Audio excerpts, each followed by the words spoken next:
Hello friends, welcome to YouTube channel education Niketan. इस video को आगे देखने से पहले आप जीएस पेपर 1 के सेक्शन 3 यानी कि जो सांख्यिकी का खंड है उसका जो क्वेश्चन पेपर है वो आप डाउनलोड कर लें, ताकि आपको जब प्रश्नों का हल बताया जाए तो आप आराम से समझ सकें चीज़ों को। जिन लोगों ने परीक्षा दी है आज, उनके लिए तो आसान है, लेकिन जो लोग आज परीक्षा में शामिल नहीं हुए थे लेकिन स्टेट के प्रश्नों का हल देखना चाहते हैं तो सबसे पहले प्रश्न को डाउनलोड कर लें। क्वेश्चन नंबर 12 जो है वो सिंपल परसेंटेज बेस्ड क्वेश्चन पूछा गया है। टेबुलर एक फॉर्म में आपको आंकड़े दिए गए हैं और उसी आंकड़े पर आधारित आपसे 5 प्रश्न पूछे गए हैं। तो सबसे पहले प्रश्न बता देता हूँ आपको। मार्किंग क्या है? पहला 6 नंबर, दूसरा 10, फिर 6, फिर 10, फिर 4, टोटल 36 अंक के हैं। निम्न सारणी का ध्यानपूर्वक आपको अध्ययन करना है और नीचे दिए गए उसी सारणी पर कुछ प्रश्न पूछे गए जिसका आपको उत्तर देना है। 7 स्टूडेंट हैं, PQRST भी और W। यहाँ आप देख सकते हैं। एक चीज़ जो आपको दिक्कत करेगा, छात्रों द्वारा 6 भिन्न विषयों में प्राप्त अंकों का प्रतिशत। ये जो दिया हुआ है 85, वो परसेंट है। इस चीज़ को आप ध्यान रखेंगे, ज़्यादातर बच्चे यहीं पे गलती करेंगे। तो ये 85% है, ना कि 75 में इनको 85 नंबर आया है।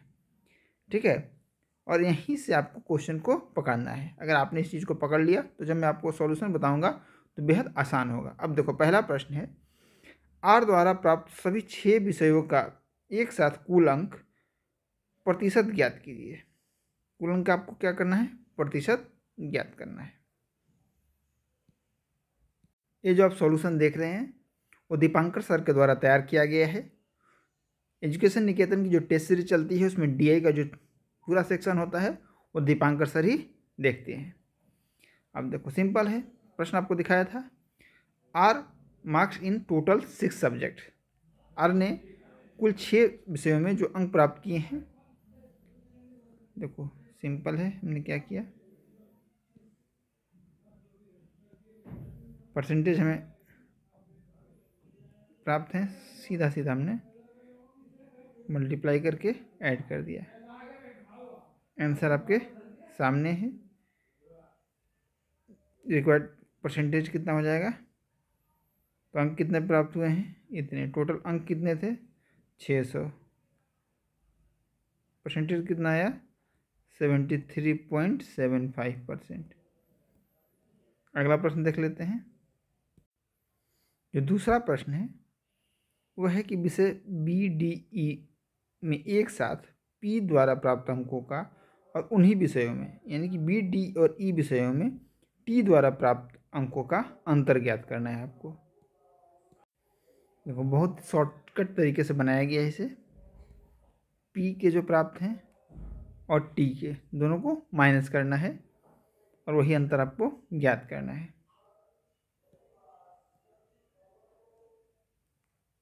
B, D और E में P और T का अंतर आपके सामने है। इसका अंतर कितना है? साइन को आपको ध्यान रखना है, -10.5। इसका कितना है? 12। और इसका कितना है? 30। टोटल कितना आंसर आ रहा है? 31.5। अगला प्रश्न आप देख लेंगे। Total marks by the all the students in subject B। Subject B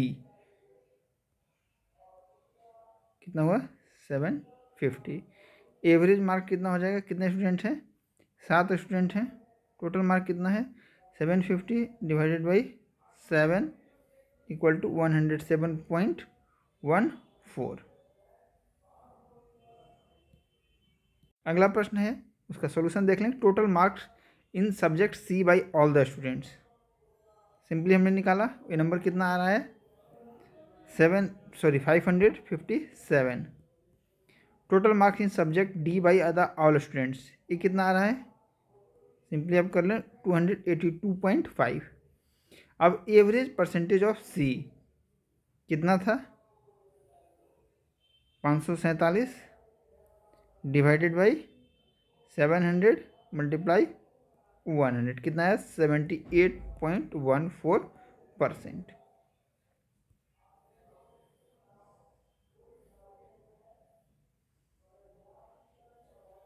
average percentage of D कितना है 80.71 और एवरेज सी प्लस डी का कितना हो जाएगा, तो दोनों को जोड़ दो और फिर क्या करो उसको 2 से मल्टीप्लाई कर दो, कितना आ रहा है 79.43।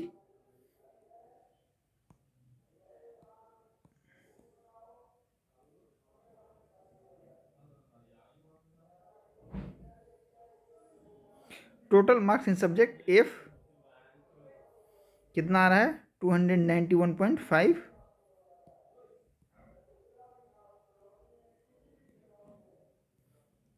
आंसर जरूर लिखे ब्रैकेट में। अगला प्रश्न नंबर 13 जो है वो पाई चार्ट बेस्ड है। तो पहले पाई चार्ट को देख लेते हैं और उसी के आधार पे आप 2 टेबल बनाएंगे और उन 2 टेबल्स के मदद से आप आराम से, ये तो रिस्पेक्टिव एंगल्स दिए गए हैं कंपनी के और उस वर्ष में टोस्टर्स की बिक्री की संख्या दी गई है। देखिए यही 2 पाई चार्ट है। इसी पाई चार्ट से हमने क्या किया, टेबुलर फॉर्म में कंपनी के नाम लिख लिए और उसके रिस्पेक्टिव एंगल्स लिख लिए। फिर हमने क्या किया, ईयर लिख लिया, फाइनेंशियल ईयर, और उसमें टोस्टर्स की जो संख्या है उसे लिख लिया। इसके बाद जो प्रश्न है, यह मानते हुए कि वीडियोकॉन ने 2010-11 से अपनी बाजार हिस्सेदारी उसी स्तर पर बनाए रखी है, वीडियोकॉन द्वारा इन 4 वर्षों में बेचे गए टोस्टरों की कुल संख्या कितनी है। अब देखो सिंपल है, मान लो कि 2 लाख टोस्टर्स बिके हैं, ठीक है, उसमें वीडियोकॉन की परसेंटेज कितनी है 180, लगभग 50%। तो उसी हिसाब से आप हर फाइनेंशियल ईयर में, जैसे किसी में 2.5 लाख बिका, किसी में 3 लाख बिका, किसी में 3.5 लाख बिका, आप निकाल लेंगे। यह सबसे आसान तरीका है। आप सिंगल निकालना चाहें तो भी निकाल सकते हैं, या सबको आप जोड़ दें और उसका आपको लेना 50% ही है, 180 एंगल है, तो सीधा 50% निकाल लें, आंसर आपके सामने है। अगला प्रश्न,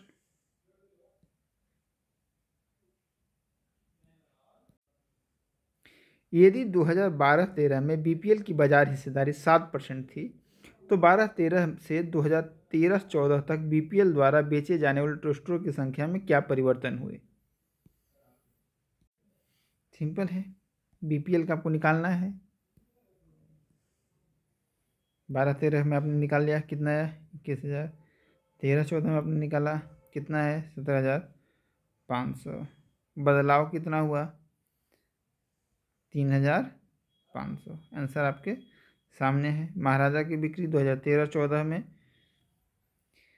आपने परसेंट निकाल लिए, यही आपसे पूछा गया था 26,600। आप आंसर मैच करते जाएं। डी क्वेश्चन नंबर आपको पढ़ लेता हूं ताकि आपको सॉल्यूशन आसानी से समझ में आए।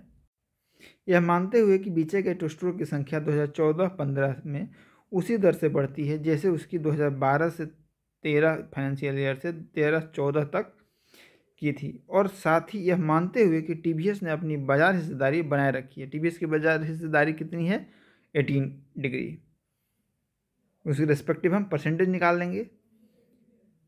तो 2014-15 में टीवीएस द्वारा बेची गई इकाइयों की संख्या क्या होगी। और अगला क्वेश्चन यही देख लेते हैं कि 13-14 में आईएफबी ने 7,000 से ज़्यादा इकाइयाँ बेची और अन्य कंपनियों की बाजार हिस्सेदारी को प्रभावित किया, तो इसका बाजार हिस्सा परसेंटेज क्या होगा। सबसे पहले जिन्हें क्या निकालना है कि 12-13 से 13-14 फाइनेंशियल में वृद्धि कितनी थी, कितनी निकली, ठीक है। अब यही वृद्धि दर आपको कह रहा है कि आगे भी है, यानी कि 14-15 में कुल बिक्री निकालिए और वृद्धि दर आपने निकाल लिया 16.67। यहाँ पे आप ऐड करके संख्या निकाल लिया आपने। फिर टीवीएस की हिस्सेदारी 18 मतलब 5% है, तो 2014-15 में टीवीएस की संभावित बिक्री कितनी हो जाएगी 5% के हिसाब से आप निकाल लोगे तो एग्जैक्ट आंसर हो जाएगा 20,417, या आप पॉइंट में लिखना चाहो तो 20,416.66।